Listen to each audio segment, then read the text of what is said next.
नमस्कार, बहुत स्वागत है आप सभी का न्यूज़ वन इंडिया में और मैं हूं आपके साथ जया पाल। चलिए शुरुआत करेंगे इस वक्त की तमाम बड़ी और अहम खबरों की और इस वक्त की बड़ी अपडेट आप तक पहुंचा रहे, जहां गोरखपुर दौरे पर सीएम योगी आदित्यनाथ। सीएम योगी के दौरे का तीसरा दिन है आज। जनता दर्शन में फरियादियों की समस्याएं सुनी, अधिकारियों को त्वरित निस्तारण के निर्देश दिए। ये बड़ी अपडेट आप तक पहुंचा रहे, जो आपको बताते चले कि उत्तर प्रदेश के मुख्यमंत्री योगी आदित्यनाथ अपने गोरखपुर दौरे पर है और आज दौरे का तीसरा दिन है, जिस दौरान जनता दर्शन में पहुंचे सीएम योगी और उस दौरान फरियादियों की फरियाद सुनते नजर आए। साथ ही आपको बता दें कि अधिकारियों को निर्देश जारी कर दिए गए और साथ ही बताते चले कि त्वरित निस्तारण के निर्देश दिए गए हैं। इस वक्त की बड़ी अपडेट आप तक पहुंचा रहे हैं, जहां फरियादियों ने अपनी फरियाद सीएम योगी आदित्यनाथ को बताई और साथ ही निस्तारण के आदेश दिए गए। बहुत सी फरियाद को तुरंत ही हल करवाने के निर्देश दिए गए और साथ ही कहा गया कि जो भी समस्याएं जल्द से जल्द हल कराई जाए। तो इस वक्त की बड़ी अपडेट आप तक पहुंचा रहे हैं, जहां उत्तर प्रदेश के मुख्यमंत्री योगी आदित्यनाथ अपने गोरखपुर दौरे पर है और आज दौरे का तीसरा दिन है, जिस दौरान जनता दर्शन के लिए पहुंचे सीएम योगी आदित्यनाथ और यहां पर जनता की, आम लोगों की फरियाद सुनते हुए नजर आए और त्वरित निस्तारण के निर्देश भी जारी कर दिए गए। ये बड़ी अपडेट आप तक पहुंचा रहे हैं, जहां उत्तर प्रदेश के मुख्यमंत्री योगी आदित्यनाथ गोरखपुर के दौरे पर है और जब भी सीएम योगी आदित्यनाथ गोरखपुर दौरे पर पहुंचते हैं उस दौरान जनता दरबार अवश्य लगाते हैं, जिसके चलते वहां पर जो समस्याएं हैं लोगों की उनको सुनते हुए नजर आते हैं।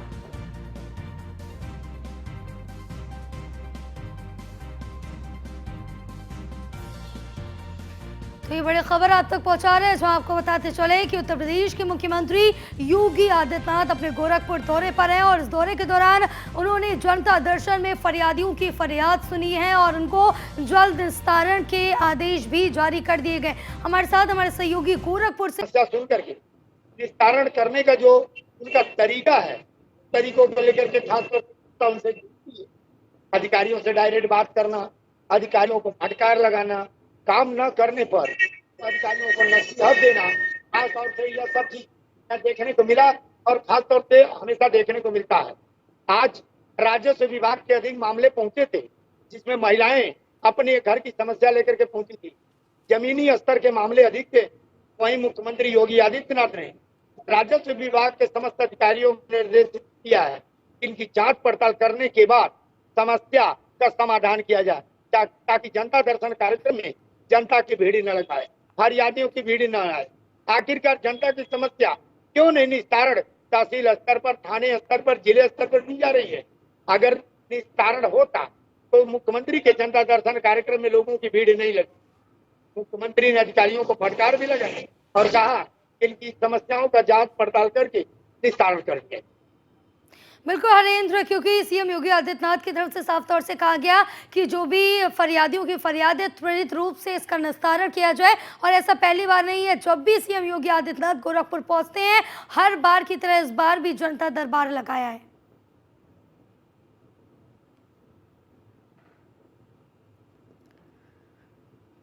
हरेंद्र, आप तक आवाज पहुंच रही है? बिल्कुल हरेंद्र, क्योंकि जिस तरह से देखिए कि सीएम योगी आदित्यनाथ की तरफ से हमेशा की तरह इस बार भी जनता दरबार लगाया गया और अगर बात पहले की भी करें तो करीब करीब 600 से 800 फरियादी अपनी फरियाद लेके एक बार में सीएम योगी तक पहुंचते हैं। और मुख्यमंत्री के कार्यक्रम में सैकड़ों की भीड़ रहती जी। कार्यक्रम हो या ना हो तो भी मुख्यमंत्री से मुलाकात के लिए लोगों की भीड़ लगी। आज भी उस तरह की भीड़ देखने को मिली जब सांसद से गोरखपुर में खास तौर से हमेशा उनसे मिलने वालों की भीड़ जिस तरह से देखी जाती थी, जिस चौराहे पर पहुंचते थे उस चौराहे पर जनसभा जैसी भीड़ हो जाती थी। तो खास तौर से आज तो मुख्यमंत्री है, मुख्यमंत्री बनने के बाद जनता की उनसे जो अपेक्षा है उन अपेक्षाओं पर मुख्यमंत्री खरा उतरते नजर आ रहे हैं, जो आज जनता दर्शन कार्यक्रम में देखने को मिला। बिल्कुल फिलहाल तमाम जानकारी साझा करने के लिए हरेंद्र बहुत शुक्रिया आपका। तो ये बड़ी अपडेट आप तक पहुंचा रहे थे, जो आपको बताते चले कि उत्तर प्रदेश के मुख्यमंत्री योगी आदित्यनाथ गोरखपुर दौरे पर, इस दौरान जनता की समस्याएं भी सुनी। फिलहाल आगे बढ़ेंगे खबरों में, जहां इस बीच बड़ी अपडेट, आज घोसी उपचुनाव के प्रचार का आखिरी दिन है। बीजेपी सपा पूरे दमखम के साथ आज प्रचार करेगी, क्योंकि आज शाम 5 बजे से प्रचार थम जाएगा। आज शाम 5 बजे से चुनाव प्रचार नहीं किया जा सकता है। 5 सितंबर को घोसी सीट पर मतदान होना है, जिसको लेकर आज से ही मतदान पर रोक लगा दी गई, यानी आज शाम 5 बजे तक ही प्रचार प्रसार किए जा सकते हैं। इसके बाद 5 सितंबर को मतदान होने। बीजेपी से मैदान में है दारा सिंह चौहान, तो समाजवादी पार्टी से है सुधाकर सिंह प्रत्याशी है। दोनों ही अपने अपने जो दल है, काफी कड़े मुकाबले हैं दोनों दलों के बीच। ये बड़ी अपडेट आप तक पहुंचा रहे, क्योंकि अब जो मतदान होना है उसमें काफ़ी कम वक्त बचा है। करीब करीब जो मतदान है वो 5 सितंबर को होना है, और मतदान के पहले जो चुनाव प्रचार है वो आज शाम 5 बजे से थम जाएंगे, यानी कि आज शाम 5 बजे के बाद कोई भी दल चुनाव प्रचार नहीं कर पाएगा। ये बड़ी अपडेट आप तक पहुंचा रहे हैं, जहां आपको बताते चले, जहां बीजेपी की तरफ से दारा सिंह चौहान है, तो समाजवादी पार्टी की तरफ से सुधाकर सिंह मैदान में। दोनों में कड़ा मुकाबला देखने को मिलेगा। जहां अब इस बीच अगर देखें तो एक तरफ समाजवादी पार्टी है, दूसरी तरफ बीजेपी, यानी कि एक तरफ एनडीए है, दूसरी तरफ इंडिया है, और दोनों में कड़ी टक्कर होगी, क्योंकि एनडीए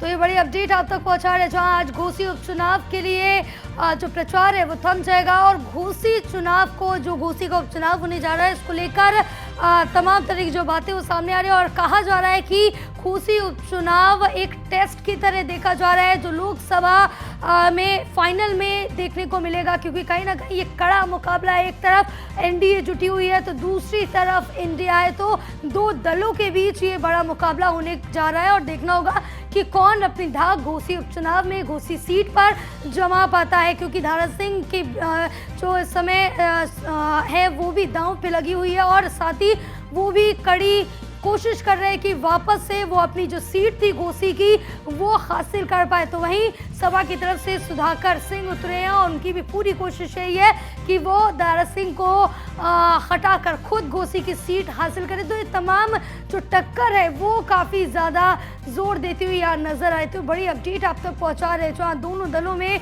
ये टक्कर देखने को मिल रही है, और इस बीच दोनों ही दलों की तरफ से आरोप प्रत्यारोप का जो दौर है वो भी काफ़ी पहले से शुरू हो गया था। एक दूसरे पर निशाना साधने की पूरी तैयारी थी, लेकिन अब ये अंतिम चरण पहुंच चुका है मतदान का, यानी कि आज से प्रचार प्रसार पर रोक लग जाएगी। आज शाम तक ही प्रचार किए जा सकते हैं, इसके बाद से प्रचार थम जाएगा, क्योंकि 5 सितंबर को मतदान होना और 8 सितंबर को नतीजे सामने आ जाएंगे, यानी कि जो इतने दिन की कड़ी मेहनत है उसके नतीजे देखने को मिलेंगे। हमारे साथ हमारे सहयोगी मनीष फोन लाइन पर लखनऊ से जुड़े हुए हैं। मनीष, क्या कुछ अपडेट मिल पा रही है? घोसी उपचुनाव के रण में क्या तैयारी देखने को मिल रही है इस समय? देखिए जय, आपको बता दूं कि आज घोसी घर की जो प्रचार प्रसार की प्रक्रिया है वो आज शाम 5 बजे से एकदम थक जाएगी। इसको लेकर लगातार जो चाहे वो सत्ता पक्षी बीजेपी हो, चाहे विपक्षी समाजवादी पार्टी हो, दोनों में सीधी टक्कर देखने को यहाँ पे मिल रही है।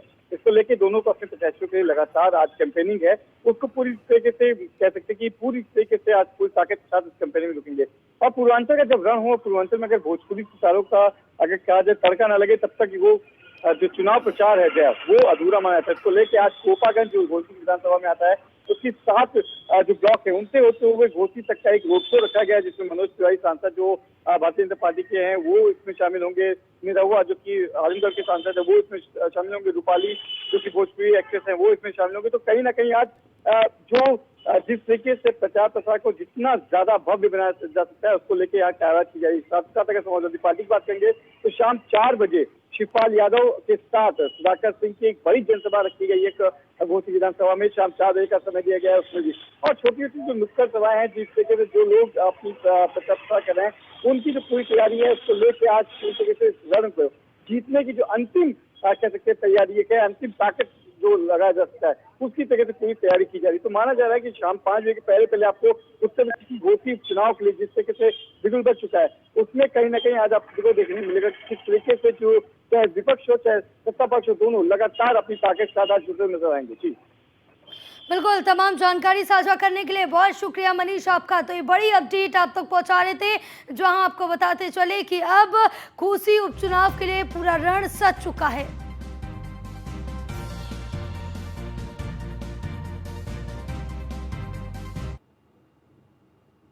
चलिए आगे बढ़ेंगे खबरों में, जहां इस बीच एक और बड़ी update. Deputy CM Brajesh Pathak का गाजियाबाद दौरा। आज दोपहर 1 बजे करीब मुरादनगर पहुंचेंगे deputy CM. Block public health unit Muradnagar में ये कार्यक्रम किया जा रहा है, जहां 20 बेड युक्त वार्ड के नवनिर्मित भवन का उद्घाटन करेंगे। उत्तर प्रदेश के उप मुख्यमंत्री ब्रजेश पाठक दोपहर 1 बजे करीब मुरादनगर पहुंचेंगे। उप मुख्यमंत्री, ये बड़ी अपडेट आप तक पहुंचा रहे, जो आपको बताते चले कि आज उप मुख्यमंत्री का गाजियाबाद दौरा है, जहां करीब 1 बजे ब्रजेश पाठक मुरादनगर पहुंचेंगे और वहां पे नवनिर्मित 20 बेडों का जो भव्य भवन बन के तैयार है उसका यहाँ पर उद्घाटन करते हुए नजर आएंगे। तो 20 बेड युक्त वार्ड के नवनिर्मित भवन का उद्घाटन करेंगे ब्रजेश पाठक। ये बड़ी खबर आप तक पहुंचा रहे हैं, जहां आज दौरा है उप मुख्यमंत्री ब्रजेश पाठक का गाजियाबाद का और करीब 1 बजे मुरादनगर पहुंचेंगे डिप्टी सीएम। इस वक्त की बड़ी खबर आप तक पहुंचा रहे हैं, जहां आपको बता दें कि आज 1 बजे मुरादनगर पहुंच जाएंगे। साथ ही 20 बेड युक्त जो वार्ड बनकर तैयार है नवनिर्मित भवन, इसका उद्घाटन करेंगे उत्तर प्रदेश के उप मुख्यमंत्री ब्रजेश पाठक। की बड़ी खबर आप तक पहुंचा रहे हैं। तो करीब 1 बजे मुरादनगर पहुंच जाएंगे उप मुख्यमंत्री और उसका भवन का उद्घाटन करते हुए नजर आएंगे।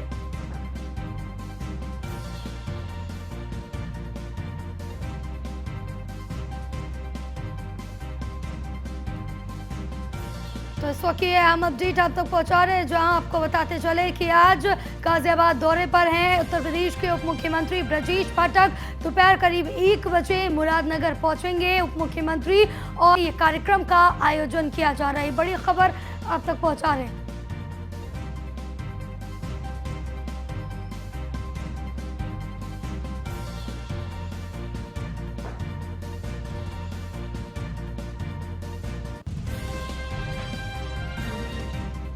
तो हमारे साथ हमारे सहयोगी यादराम भारती गाजियाबाद से लाइव जुड़े हुए हैं। यादराम, आज उत्तर प्रदेश के उप मुख्यमंत्री यानी कि ब्रजेश पाठक पहुंच रहे हैं गाजियाबाद, उनके कार्यक्रम को लेकर क्या कुछ रूपरेखा तैयार की गई?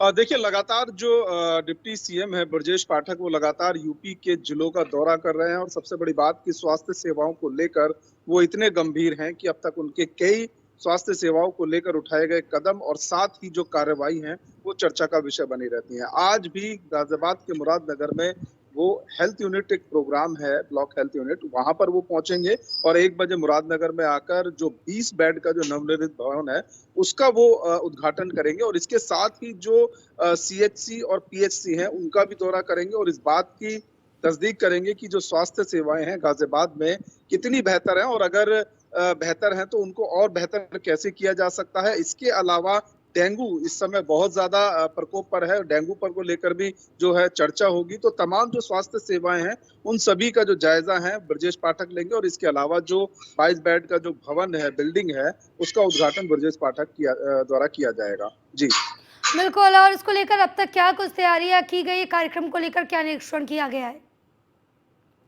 देखिए, पूरे कार्यक्रम की जो तैयारियां हैं वो हो चुकी हैं और सबसे पहले ब्रजेश पाठक से पहले यहाँ पर जो वीके सिंह हैं जो कि सांसद हैं वो यहाँ पर पहुंचेंगे और यहाँ पर जो जायजा है वो लेंगे, कार्यक्रम की समीक्षा करेंगे और उसके बाद जो तमाम जो नेता हैं यहाँ पर वो आएंगे, जिसके बाद जो कार्यक्रम है उसको आगे बढ़ाया जाएगा। इसके अलावा जो अधिकारी हैं, चाहे सुरक्षा की दृष्टि से तमाम जो कार्यक्रम की तैयारियां हैं वो पूरी हो चुकी हैं और लोकल स्तर पर सांसद और अन्य जो नेता हैं बीजेपी के वो यहाँ पर मौजूद रहेंगे और पहले जायजा लेंगे। उसके बाद जब 1 बजे जो ब्रजेश पाठक हैं वो पहुंचेंगे, वहां पर कार्यक्रम का उद्घाटन करेंगे, भवन का उद्घाटन करेंगे, जो कार्यकर्ता हैं उनसे मीटिंग करेंगे और इसके अलावा जो स्वास्थ्य विभाग के अधिकारी हैं उनसे भी पूरी जो स्वास्थ्य सेवाएं हैं गाजियाबाद का जो हाल है उसका जायजा लिया जाएगा। जी बिल्कुल, फिलहाल तमाम जानकारी साझा करने के लिए बहुत शुक्रिया यादराम आपका।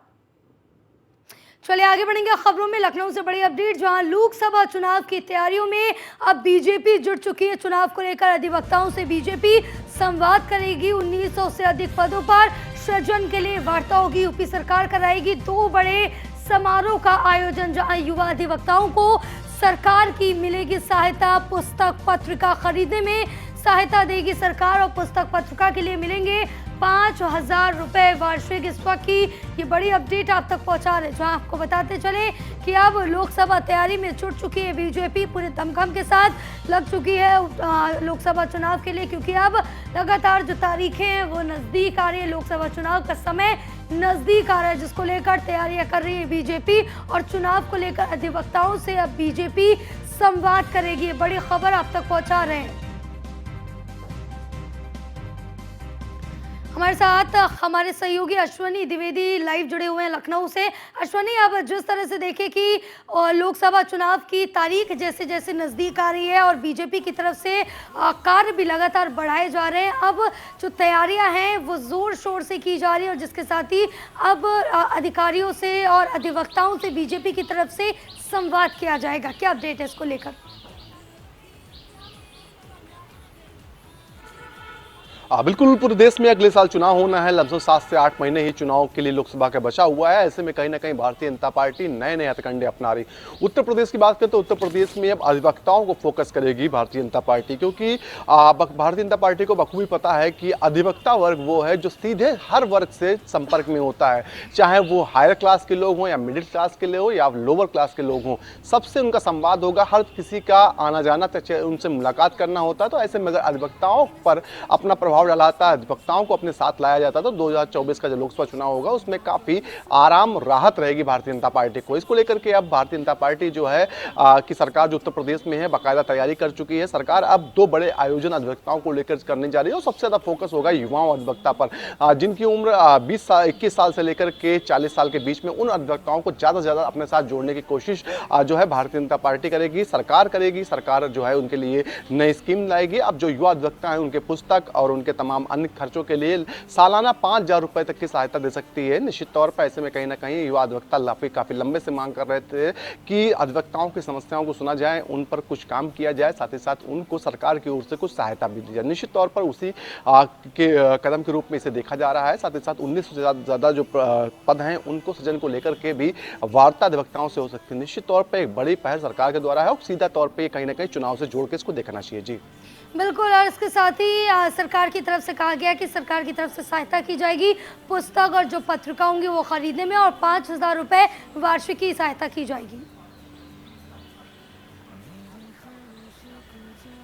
बिल्कुल, सरकार की ओर से अभी तक जो कदम उठाए जा रहे हैं कहीं ना कहीं अधिवक्ताओं के हित में उठाया जा रहा है, क्योंकि अधिवक्ता लंबे समय से अपनी सुरक्षा कानून को मांग कर रहे थे। साथ ही साथ जो है तमाम वरिष्ठ जो अधिवक्ता हैं जो रिटायरमेंट ले लेते हैं उनको पेंशन हो, साथ ही साथ जो अधिवक्ता हैं युवा अधिवक्ता हैं उनको सहायता राशि दी जाए। इन तमाम मुद्दों को लेकर के लगातार अधिवक्ता अपनी मांग कर रहे हैं। तो निश्चित तौर पर सरकार भी अब चाह रही है कि अधिवक्ताओं को अपने साथ जोड़ा जाए, जिससे भारतीय जनता पार्टी जब 2024 में लोकसभा चुनाव लड़े तो सीधे तौर पर उसका फायदा भारतीय जनता पार्टी को मिले। जी बिल्कुल, तो कहीं ना कहीं फ़ायदा ज़रूर मिलता हुआ नज़र आएगा बीजेपी को, क्योंकि ये ऐसा पहला कार्यक्रम नहीं है, कई कार्यक्रम इस तरह के लगातार चलाए जा रहे हैं बीजेपी की तरफ से। फिलहाल तमाम जानकारी साझा करने के लिए बहुत शुक्रिया आपका। चलिए आगे बढ़ेंगे खबरों में। लखनऊ से इस बीच बड़ी अपडेट, जहां संजीव जीवा हत्याकांड मामला, गैंगस्टर बदन सिंह बद्दो पर हत्या का आरोप, बद्दो पर 50 लाख की सुपारी देने का ये बड़ा आरोप लगा है। पुलिस ने बदन सिंह बद्दो को नामजद किया है पुलिस की चार्जशीट में बद्दों पर हत्या का आरोप लगा है। दोनों के बीच पुरानी दुश्मनी भी बताई जा रही है और जिसको लेकर यह हत्या की गई, बड़ी वजह ये बताई जा रही है कि जो दुश्मनी थी वो पहले से थी, जिसको लेकर हत्या की गई। और 2019 से फरार चल रहा है गैंगस्टर बदन सिंह बद्दो। इस वक्त की बड़ी अपडेट, जहां 7 जून को हुई थी लखनऊ कोर्ट में संजीव की हत्या, तो वहीं यूपी पुलिस की एसआईटी इस पूरे मामले की जांच कर रही। गैंगस्टर बदन सिंह बद्दो पर दर्ज है 47 मुकदमे। तो बड़ी खबर आप तक पहुंचा रहे, जो आपको बताते चले कि अब इस पूरे मामले को लेकर सुनवाई होगी। जहां आपको बता दें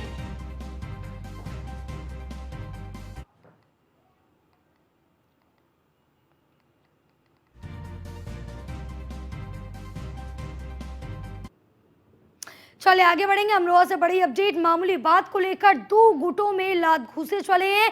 दोनों गुटों के लात घूसों का जो लाइव वीडियो है वो सामने आया। मारपीट का वीडियो सोशल मीडिया पर वायरल हो रहा है। वायरल वीडियो के बाद मामले की जांच में अब पुलिस जुटी है। डिडौली कोतवाली क्षेत्र के गांव का मामला बताया जा रहा है और डिडौली का ही ये वीडियो बताया जा रहा है। इस वक्त की बड़ी खबर आप तक पहुंचा रहे हैं, जहां आपको बता दें कि 2 गुटों में लात घूसे चले और ये लात घूसों का जो वीडियो है वो सोशल मीडिया पर लगातार वायरल हो रहा है। फिलहाल जब ये वीडियो निकल के सामने आया, जिसके बाद पुलिस की तरफ से इस पूरे मामले पर कार्रवाई की गई। इन तस्वीरों में भी देख सकते हैं ये वीडियो किस तरह से इसमें 2 जो युवक हैं आपस में मारपीट करते हुए नजर आ रहे हैं। किस तरह से एक युवक पर लात घूसे चलाए जा रहे हैं। ये लाइव वीडियो लगातार सोशल मीडिया पर वायरल हो रहा है और डिडौली कोतवाली क्षेत्र का ये पूरा मामला बताया जा रहा है। वहीं से ये वीडियो वायरल हो रहा है। किस तरह से आप देख सकते हैं कि युवक की तरफ से लात घूसे चलाए जा रहे हैं। मामूली बात को लेकर दोनों में लात घूसे चले। बड़ी खबर आप तक पहुंचा रहे हैं, जो आपको बता दें दोनों गुटों में ये लात घूसे चले हैं। मारपीट का वीडियो सोशल मीडिया पर वायरल हुआ है।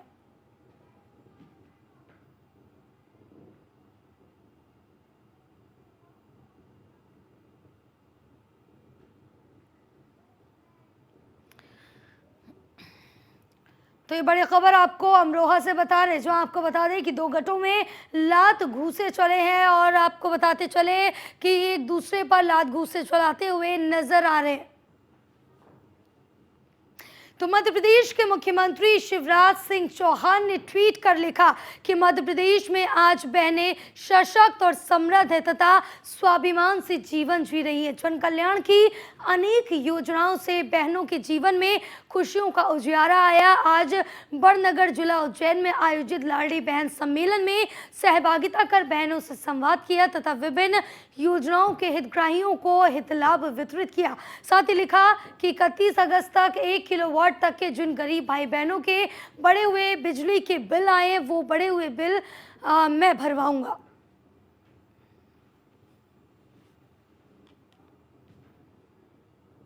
फिलहाल इस बुलेटिन में बस इतना ही। आप देखते रहिए न्यूज़ 1 इंडिया। नमस्कार।